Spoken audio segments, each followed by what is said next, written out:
This is The Thunder Zone, a Tampa Bay 28 podcast original. Let's talk Bulls. Now, here's Kevin and Kyle. And welcome into the Tampa Bay 28 Thunder Zone. I'm Kyle Berger. That's Kevin Lewis, and this show's off to a faster start than the Tampa Bay Lightning. Oh, that dynamite drop, idiot, sick burn. But it's true. And one thing that I was looking over some numbers, we'll get into those in a second. But Andrei Vasilevsky's still looking for his first win of the season, and they are 6 games in, which is bizarre. Jonas Johansson they had 2 road back-to-backs, which is very taxing, and they're getting a few days off. But, the numbers do not favor the Lightning. And there's no panic. It doesn't sound like no one's, we got to really look inside ourselves. But, again, we kind of talked about this last week. You don't want to dig too deep this early and have to play a little catch-up, in October, November, December, and then find yourself where the heck are we in the new year? Yeah, 1 win in the first 6 games. If this lull was happening mid-season, you wouldn't think too much about it. But that it's right at the start of the season, you see the standings. You're last place in the Atlantic Division. The Lightning are one of 3 teams in the NHL with 1 win or no wins. This is as bad as it gets. Right. And there's numbers that back that up.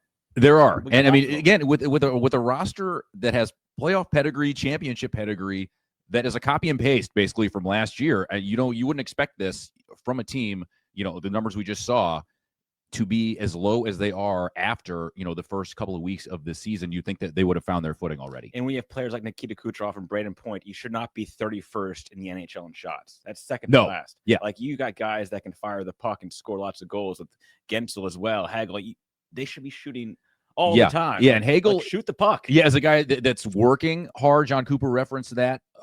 But the puck's not finding the back of the net is the bottom line. And it's kind of like in basketball, you can hoist all the shots, but they got to go in. Steph Curry's popular because he makes threes. I can go shoot them. There's not going to go in at the same rate. Shoot more, score more. That's my philosophy. Right. That's a good. You should coach hockey. Yeah, the 25th in goals for, 26th in scoring defense. So they're not scoring and they're giving up a lot of goals. And then on top of that, dead last in face-off winning percentage. So you're not getting the puck back. No, and you can't shoot pucks if you don't have pucks. Nikita Kucherov, his preseason press conference, we talked about it. He said discipline and consistency are going to be the things, not just the postseason, but in the regular season. After practice yesterday, on Tuesday rather, head coach John Cooper said consistency is the key. If you play consistently well, you're not going to win every single game, but you're going to give yourself a chance to and usually have positive results. And I just thought there were some periods of brilliance and some periods of not so much. And we've got to start erring on the side of brilliance more than the other. So there was a lot of good things to pull from. In the 4 games, we got 4 points. Would have liked to snuck in at least another one there, but that's over with now, and now we're going to start winning games at home. And they're going up against guys who are scoring goals early. Anthony Cirelli leads the team with 3 goals this season, and that's kind of a bizarre stat. If you said after 6 games, it would be Cirelli. Great player, two-way player. He's your 5th best forward. Right, and to have him lead the team, and Jake Gensel has 6 points, but only 1 goal, and that's where you kind of scratch your head. So they've had a few days off, a couple practices over the TGH Iceplex to try to work these kinks out for tomorrow night's game against the Blackhawks. But you look at the standings, you just see that 1 win. They got to find a way to get a win against familiar face. Yes, no, the Jeff Blashill, the Blash Hawks, as they are called. He was a Lightning assistant. He was with the Blackhawks on the Detroit Red Wings head coach. Lightning assistant for 3 seasons. Now the Blackhawks hired him in May. John Cooper says that he is a detail-oriented guy. We'll get more into him in a little bit. But in terms of, is the sky falling? Is it time to panic? Not yet, but you expect them after the rest, when they come home, to play better hockey. And if they lose to the Blackhawks, there we see, again, 29th in shots, allowed per game. where's that consistent? If it doesn't start on Thursday, again, it's early, but you'd expect them to come out after a few days off and like back-to-back practice days to play good hockey. Well, they've already made a move. Connor Geekie was demoted. Yeah. A young forward, 21 years old, wasn't getting much ice time, so they figured maybe get some more playing time down in the minor leagues, and they brought up a defenseman to maybe help with that scoring defense a little bit. But as far as any big moves or anything, that's really the only move we've seen to try to make this team better coming up for this home stretch. And on the defensive back line, we caught up with Victor Hedman as well, the captain, who just said they got to keep doing what they're doing, get back to the way that the Lightning know how to perform. But he just says they have to keep munching points, chipping away, and doing what they know they can do. We got to trust the process, and you look at the 5 losses. 4 games is by 1 goal, and but obviously not good enough to our standards. So yeah, we back to work today and tomorrow, and then got to get ready for a Chicago team. A younger team. Coach that we know very well, so we're excited for that one for sure. But no, just 1 win through 6 is not up to our standard. But yeah, we just got to trust the process. So hopefully they can get on a little bit of a hot streak like they did February, March, I believe, last year. And, start that at home. You get some home games and some home cooking, sleep in your own bed, and it'll be rowdy. You always see I like the Clark Griswold Blackhawk sweaters. You see all the white. Always see those. Yeah, all those when the Blackhawks come to town. Yeah, but coming up next, we're talking fans. Lightning fans, we know we are the best fans in the NHL, selling out all these games. But we're going to visit a fan cave. They're going to be the Thunder. It's got to be better than our fan cave. Yeah, this is a work in progress. We're growing. Okay, This is we are building the plane while we're flying it. But we're going to have one of our station's best, the one and the only Robert Boyd, talking fan cave on Thunder Zone. Welcome back to the Tampa Bay 28 Thunder Zone. This is Robert Boyd in Seminole Heights. Well, when Tom and Nancy Perkins' daughter moved out of the childhood bedroom, their Lightning memorabilia moved in. And now it's the Perkins family Lightning Fan Cave. Woo! Straight down the hallway, last door to your left. That's where you'll find the Perkins Fan Cave. When you go to the arena, there's an area that they called the Fan Cave. And I said, we could do that. We've got, the kids are gone. We have extra bedrooms. We got to do something. You kind of get hooked on hockey. How cool is it to know that your childhood bedroom is now living on in such a fantastic, exciting way? Yeah, it's definitely awesome. Cooler than a home gym or, it's or a study. Fun, definitely. From bobbleheads to fatheads, autographs and equipment, to even a crystal ball. It's not just memorabilia, it's memories. This poster is the front page of the Tampa Bay Times when the Lightning won the Cup in 2021. Like every holiday, we're like, what can we get for the fan cave? And then before you knew it, they're like, I don't know if we have wall space for more cool stuff. And when they aren't watching the games in the fan cave, they're cheering for the Bolts in person. Nancy and Tom have been season ticket holders for more than 20 years.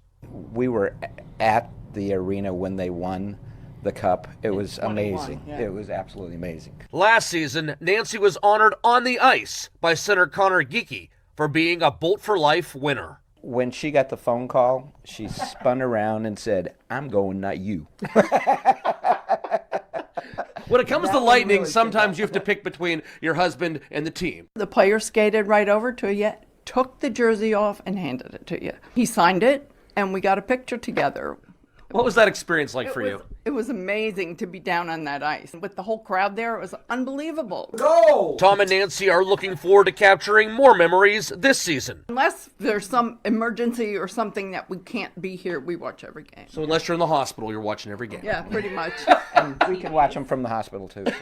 One, two, three. Perkins Fan Cave! In Seminole Heights, Robert Boyd, Tampa Bay 28. Even in the hospital. I love that. I'd love to have some of their stuff on our walls. That would be great. Oh, yeah. Again, we're a work in progress. We're building. Building. Perkins family, come over here and be our interior designers. Consultants. I know we can pay you in handshakes and smiles and free coffee. Now, the coolest part is the actual equipment. They had a helmet.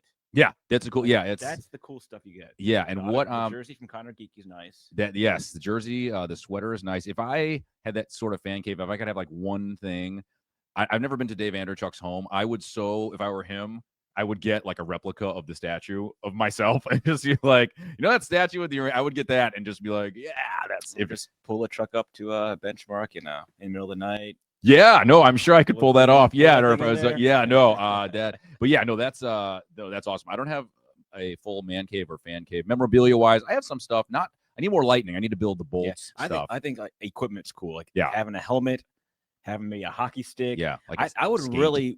I want a real full-size helmet of the Bucko Bruce. That's what I want from Tampa Bay Sports. Oh, sure. That's what I want. Yeah. Man, the real Bucko Bruce. I mean, I got good. baseballs, I got hockey pucks. I want the helmet. Could I make an entertainment center? Oh, the goal, 6x4x6. A goal. Yeah, Wow. like maybe turn it into like a coffee table, put a little something a of little it. high. It's a little high, but I could do like the TV, like the multimedia center on that. And they have a horn just to scare people when they come around. That's and the doorbell. That's the doorbell. Yes. Oh, wow. Dreams. Lots more coming up on the Thunder Zone. We're going to have a specialty night coming up at Benchmark Arena. See, I almost slipped up and called it the old name, but Benchmark International Arena. We go back to the future with somebody on the Chicago Blackhawks, and we will have much more. That is Kyle Berger. I am Kevin Lewis on The Spot and where you get your podcasts. If you're not familiar, it's called the Thunder Zone. Welcome back to the Tampa Bay 28 Thunder Zone. And you're in the Thunder Zone. That's Kevin Lewis. I'm Kyle Berger. Next game for the Lightning is a 6:45 start at the bench against the Chicago Blackhawks, and a familiar face is on the bench. Jeff Blashill, hired in May by the Blackhawks to kind of turn their fortunes around. They've missed the playoffs 5 years in a row, 7 of the last 8 seasons. John Cooper, one of his best friends, he says, looking forward to meeting them tonight, or meeting them and beating them at Benchmark. He was a big part of our organization, and way beyond that, he's one of my best friends, and so it's always those bittersweet moments. So welcome him back here, but it's gonna be tough to see him in the in the bad guy colors. But I'm extremely happy for him, and watching his team's early success is it's great to see. I'm not surprised. Yeah, they're 3-2-2. The Blackhawks have 8 points, and I think they've won 3 out of 4.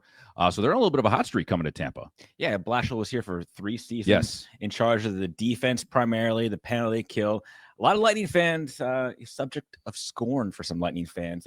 When the Bolts underperformed a lot of times in those areas in those seasons. And Cooper said the attention to detail is what kind of sets him apart. But you said, we'll see what happens. Again, when they want you to turn a franchise around like the Blackhawks, who haven't been a winner in a while after winning those cups, which seems like 50 years ago. They want and one of the best. I love the Bolt sweater, but that Blackhawks sweater is one of the best. And I don't know if it has to do with Christmas vacation or not, but it's one of the best in the league. It's clean, right? Very clean. Very clean. Slick. Is that what the kids say? Yes. Clean. That. All right. They say. Yeah. And another big thing coming up. Noche de Latino, a big themed game, is not too far away. Yeah, the Noche Latina, the night at Benchmark, there's going to be dancing and art and everything, like Thunder Alley in and outside. It's going to be kind of a Noche Latina. It's going to be kind of just a festival and a celebration of culture. And we caught up with JP Parra, who designed the logo for the specialty evening Noche Latina coming up on Sunday. This is a huge step for me as an artist, mainly because it really allowed me to be my own artist and really have my vision be materialized.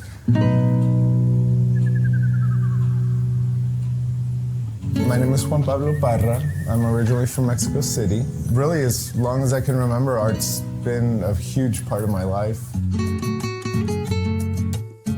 Having gone back to Mexico a lot growing up, it's hard not to be influenced by the culture. Art is just such a big part of Mexican culture. Everywhere you go, the motifs that you see are very bright and colorful, and I think that subconsciously that's always been a part of my style. You feel like there's a lot of pressure on your shoulders to come up with a design that's going to portray an entire culture. Spain is a huge part of what Hispanic culture is all about, from the language to some of the food to some of the styles in architecture. I definitely wanted to give a nod to Spain, and that's a lot of what I was thinking when I was trying to come up with this design in the beginning. Being from Mexico City, I also grew up going to the Aztec pyramids a lot. So one of the things that I wanted to do was incorporate the god of lightning. His name's Tlaloc. I thought about how I could incorporate that aspect of Aztec culture and figure out how we can combine the native to the Spanish and how we meet in the middle. So I think that was kind of my challenge, was how was I going to marry the two ideas in one design that kind of spoke to everything I wanted to say about Latin American culture. Ultimately landed on something that I'm pretty proud of. Hola, me llamo Juan Pablo Parra. Yo soy el artista que diseñó el arte para la Noche Latina para los Lightning de Tampa Bay. Yo pienso que hockey es para todos. I believe hockey is for everyone. I love that design. That is really cool. Ancient, and Aztecs didn't mess around. So I guess they'll be wearing those during pregame warm-ups. Yes, yeah, and they're going to have pucks, like specialty items with the logo on it in the concourses around for fans. So it's going to be really cool. And that's I like how the integration of everything, and the logo of the Lightning is perfect to kind of like have it in the middle, and you don't have to do too much to the logo while honoring the Latin culture, which of course is such a big part of life here in Florida. Yeah, and I guess you have T-shirts for sale. I'd love to get a T-shirt with that. Yeah, no, it's the Lightning again. They win with the gear. They win with the gear. I think it was Nick Paul when he first came to the team. He's like, they don't miss with the gear. They don't miss with the logo and the sweaters and the gear. If you're a fan, Lightning stuff, pretty much where it is at. That's right. Well, coming up next, when we come back, we're going to look ahead. It's a big weekend for home games for the Tampa Bay Lightning. Saturday, Sunday, we'll get you to the opponents and the times for both those games when we come back on the Thunder Zone. Welcome back to the Tampa Bay 28 Thunder Zone. That's Kyler Berger. I'm Kevin Lewis. Andrew Ballot on the ones and twos, being the wiki DJ of this whole operation.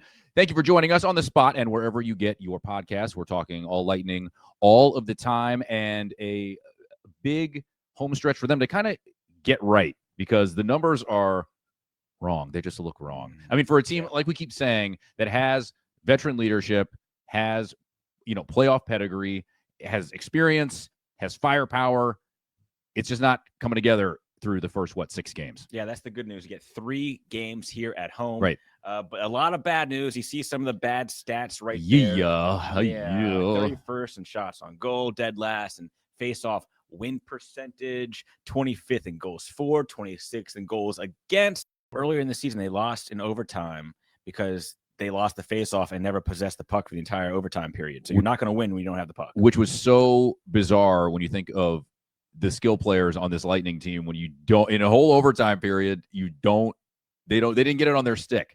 And and Andrei Vasilevsky in goal. They played, now last week they played 2 road back-to-backs, which is why they got kind of the break here before the Blackhawks game. But Jonas Johansson has the 1 win in goal, and Andrei Vasilevsky, to say after 6 games, you said Andrei Vasilevsky wouldn't have a win yet, I would say the Lightning would be 0-6-0 or something like that. But the big cat focused, as we saw him, preseason, on getting this thing right, as is Nikita Kucherov, who's had an illness, has been out. But they say discipline and consistency are the 2 things they need to get this thing back on the right track and hopefully moving forward. And they did make one move, which was sending down Connor Kiki, a young forward, 21 years old, highly touted forward. He's sent down to the Syracuse AHL. He has no goals, 1 assist on the season, only about 10 minutes of ice time. So they figured to get him, let him blossom a little more down there in the AHL before you bring him back up, because they have big plans for him in the future. Yeah, and another number, maybe just like from the home opener, maybe we get some more fighting. Maybe we get more fighting. Yeah, because the Blackhawks, they lead the league in penalty minutes, 96. The Lightning are trailing 75, tied for 7th. But something to get a little juice, something to charge them up. Buster Douglas. Buster Douglas. B42 or Buster Douglas. Like yeah. B42, Curtis Douglas. Yeah. 6'8", 240 power forward. I mean, yeah. And here's a look at that schedule. Back-to-back home games, Anaheim, Las Vegas, Saturday and Sunday, which the Golden Knights, still bizarre because Nevada is the Silver State, but whatever. They don't invite me to those meetings. And then a trip to Music City, Smashville, to say hi to the captain, Steven Stamkos, again on Monday. But we'll see. I think, John Cooper and the team, they expect, 6 points out of these games. But we'll see, anything less than 4. I mean, you would hope Saturday and Sunday would be wins, regardless of what happens against the Blackhawks, because you want them to get, it all takes is a little bit, get the puck rolling. And like John Cooper says, munch those points early in the season, which is so important. Yeah, I think Thursday night is you got to win. You got to beat Chicago, right. Yeah, because they're still an up and coming team. Anaheim, they've always kind of been bottom dwellers the last few years. Vegas, we know what Vegas is. Vegas is good. So 2 out of 3 for sure. Yeah, and again, Thursday I think will be they have the days off. What they had Sunday, Monday, Tuesday, Wednesday off. They had, and John Cooper said they had back-to-back days where they could actually have like full practices and not get rest days. So you want high intensity and enthusiasm, and I think you're going to see that Thursday night. They should be refocused. I mean, you had these 2 practices, a couple days off, get your mind right. You know, like it's not off the rails yet. Right, and I think offensively with this team, it's going to come in bunches, and I think you're going to see Brandon Hagel start finding the back of the net, Jake Gensel as well, because they're too skilled not to. Yeah. So 6:45 Thursday. Anything else you want to add, Kevin Lewis? No, just what are you doing if you're not watching us on the spot and wherever you get your podcasts? We have internet sensation Kyle Berger here. I am merely Kevin Lewis. Thank you for watching us on the Thunder Zone.